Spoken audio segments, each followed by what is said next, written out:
Buenísimas, buenísimas, buenísimas mañanitas, oscuras, grises, nubladas. Pero me encanta estar aquí. Mi Cristo interior, salud y bendice a tu Cristo interior. Tú que vas a conectarte hoy o mañana. Hoy es miércoles 20 de septiembre de 2017, 20 de septiembre. Programa número 1557.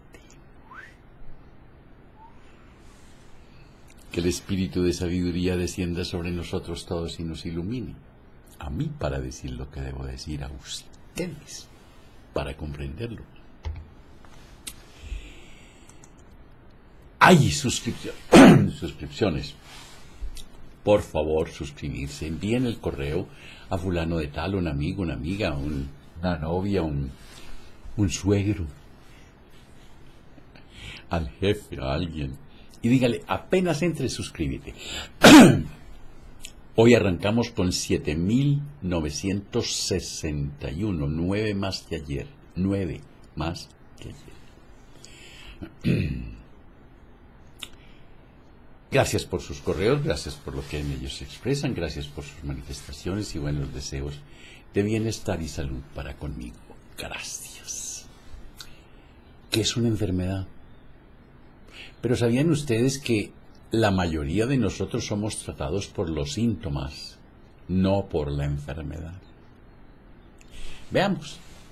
Vivimos en una época en la que la medicina continuamente ofrece al asombrado profano, es decir, nosotros los que no sabemos de medicina, nuevas soluciones, fruto de unas posibilidades que rayan en lo milagroso. Pero al mismo tiempo se hacen más audibles las voces de desconfianza hacia esta omnipotente medicina moderna. Si consideramos en su conjunto todos los esfuerzos extraacadémicos, observamos además de una gran receptividad para toda la diversidad de métodos, el afán de considerar al ser humano en su totalidad como un ente físico-químico. Físico-químico. Ya para nadie es un secreto que la medicina académica ha perdido de vista al ser humano. El médico es omnipotente cuando uno llega a su consultorio. ¿Y qué queda uno? La especialización y el análisis. Ahora hay especialización de la medicina hasta, por ejemplo, medicina de ojo izquierdo, hígado derecho. Hígado derecho. El hígado son dos, ¿cierto? Bueno, en fin. La especialización y el análisis son los conceptos fundamentales en los que se basa la investigación, pero estos métodos al tiempo que proporcionan un conocimiento del detalle más minucioso y preciso hacen que todo se diluya. ¿Cuántas veces han oído que este señor tiene un cáncer benigno? ¿Qué será eso? ¡Ay, San Benigno, Pacho! Si bien es cierto que la medicina se sirve en gran medida de operaciones concretas de práctica, en cada una de ellas se expresa deliberada e inconscientemente la filosofía determinante. Entre otras cosas que la medicina no tiene una filosofía determinada. La medicina moderna no falla por falta de posibilidades de actuación, sino por el concepto sobre el que a menudo implícita e irreflexivamente basa su actuación. Es decir, los procesos de este mundo material de las formas no pueden ser interpretados sin recurrir a un marco de referencia metafísica. Por ejemplo, cuando se toma la temperatura de un paciente, ¿qué sabemos nosotros de temperatura? Nada. Solo miramos en dónde está el mercurio en el termómetro. Eso es todo. ¿Y qué es el mercurio? Un planeta. ¿No? Bueno, en fin, hay que buscar. En síntesis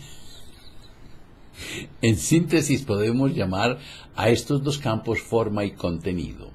La forma, termómetro, contenido, temperatura. En la forma se manifiesta el contenido, que es lo que le da significado a la forma. El valor de una pintura no reside en la calidad de la tela o de los colores. Los componentes materiales del cuadro son portadores y transmisores de una idea, una imagen interior del artista. Tanto en medicina como en el lenguaje popular se habla de las más diversas enfermedades. Esta inexactitud verbal indica claramente la universal incomprensión que se sufre al concepto de enfermedad. Uno tiene algo en un riñón, está enfermo, pero del riñón. Se alivia de eso y una uña enterrada, está enfermo de una uña enterrada. Pero no es que haya muchas. La enfermedad es una palabra que solo debería ser singular. Decir enfermedades es plural, en tanto como es tan tonto como decir saludes. Saludes. Sí, usted está muy bien, saludes. Enfermedad y salud son conceptos singulares, por cuanto que se refieren a un estado del ser humano y no a órganos o partes del cuerpo. El hígado está en el cuerpo. Entonces, el enfermo soy yo del hígado. Eso, en particular. El cuerpo humano nunca está ni enfermo ni sano, ya que en él solo se manifiestan las informaciones de la mente. Todas las enfermedades vienen de la mente. El cuerpo no hace nada por sí mismo. Para comprobarlo basta mirar un cadáver. ¿Qué, Mario? ¿Estás enfermo? ¿Que estás dormido? ¿Estás borracho, Mario? El cuerpo de una persona viva debe su funcionamiento precisamente a estas dos instancias inmateriales que solemos llamar conciencia y espíritu. La conciencia emite la información que se manifiesta y se hace visible en el cuerpo. La conciencia es al cuerpo lo que un programa de radio es al receptor. Lo que ocurre en el cuerpo de un ser viviente es expresión de una información o concreción de la imagen o de la imagen correspondiente. Cuando las funciones corporales se conjugan de un modo determinado, se produce un modelo que nos parece armónico y por ello lo llamamos salud. Si una de las funciones se perturba, la armonía del conjunto se rompe y entonces hablamos de enfermedad. La enfermedad significa la pérdida de una armonía o el trastorno de un orden hasta ese momento equilibrado. Pérdida de una armonía. Ahora bien, la pérdida de la armonía se produce en la conciencia, en el plano de la información, y en el cuerpo se muestra, en el cuerpo se manifiesta. Por lo tanto, si una persona sufre un desequilibrio en su conciencia, ella se manifestará en el cuerpo como un síntoma. Fiebre, dolor. Síntomas hay muchos, pero todos son expresión de un único e invariable proceso que llamamos enfermedad y que se produce siempre en la conciencia de la persona, generalmente por odio. La distinción entre somático y psíquico, somático del cuerpo, psíquico de la mente, puede referirse a lo sumo, al plano en el que el síntoma se manifiesta, más sirve para ubicar la enfermedad. El antiguo concepto de las enfermedades del espíritu es totalmente equívoco, es decir, un poseído, por ejemplo, dado que el espíritu nunca puede enfermar. Se trata exclusivamente de síntomas que se manifiestan en el plano psíquico, es decir, en la conciencia del individuo, el esquizofrénico. Con la diferencia entre enfermedad, plano de la conciencia, y síntoma, plano corporal, nuestro examen se desplaza del análisis habitual de los procesos corporales hacia la contemplación hoy insólita del plano psíquico. Cuando en el cuerpo de una persona se manifiesta un síntoma, este llama la atención interrumpiendo con frecuencia o bruscamente la continuidad de la vida diaria. Un síntoma es una señal que atrae atención, interés, energía, un desmayo, un vómito, algo que el hombre... Un síntoma nos reclama atención, lo queramos o no. Esta interrupción que nos parece llegar de fuera nos produce una molestia y desde ese momento tenemos más que un objetivo, eliminar la molestia. El ser humano no quiere ser molestado y ello hace que empiece la lucha contra el síntoma. Si hay un dolor, quitemos el dolor. ¿Dónde tengo el dolor? ¿En el estómago, en el hombro, en una pierna? Hay que quitarlo.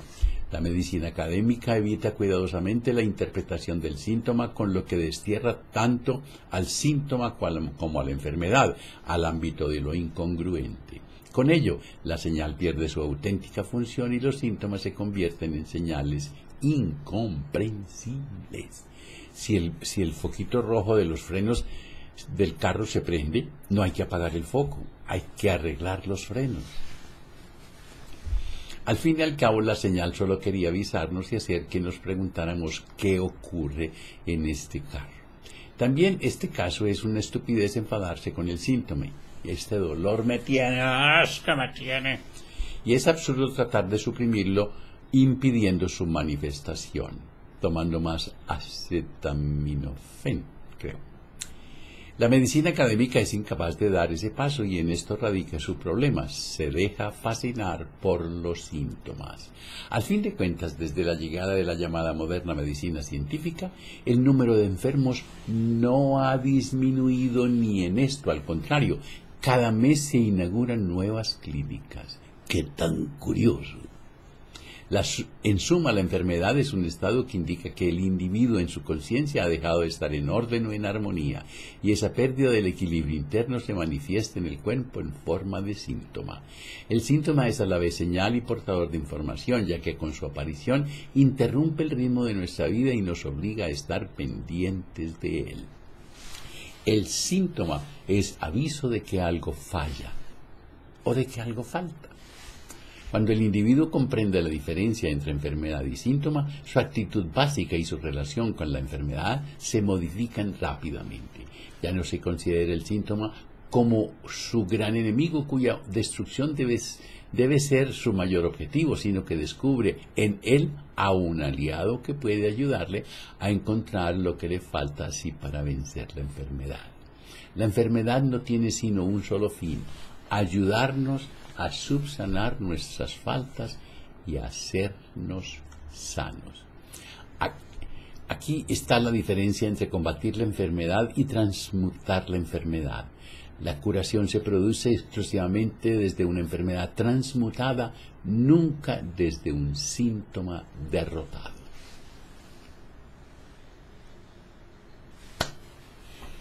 Pidan las memorias, pero pidan las memorias estas, es decir, las correspondientes a septiembre 20, síntomas y enfermedad. Pero no, me mandan las memorias. 1557 programas. Cuando te abrazas, cuando te quieres, cuando te amas, la vida te abraza, la vida te quiere, la vida te ama. Que la prosperidad, la armonía, la salud, la sabiduría y el amor sean con ustedes y sus familias, conmigo y mi familia. Si hoy tienes un momento de rabia, de desilusión, de tristeza, de miedo, de celos, invoca al espíritu de sabiduría, pídele que descienda sobre ti y te ilumine, y tú cuéntale. Y si en tu relato hayas algo mal puesto en tu corazón con alguien, perdona a ese alguien, ámalo, agradece, olvida. Y si es contigo, perdónate, ámate, agradece. Y no se les olvide reír, pero por nada del mundo. Hasta mañana.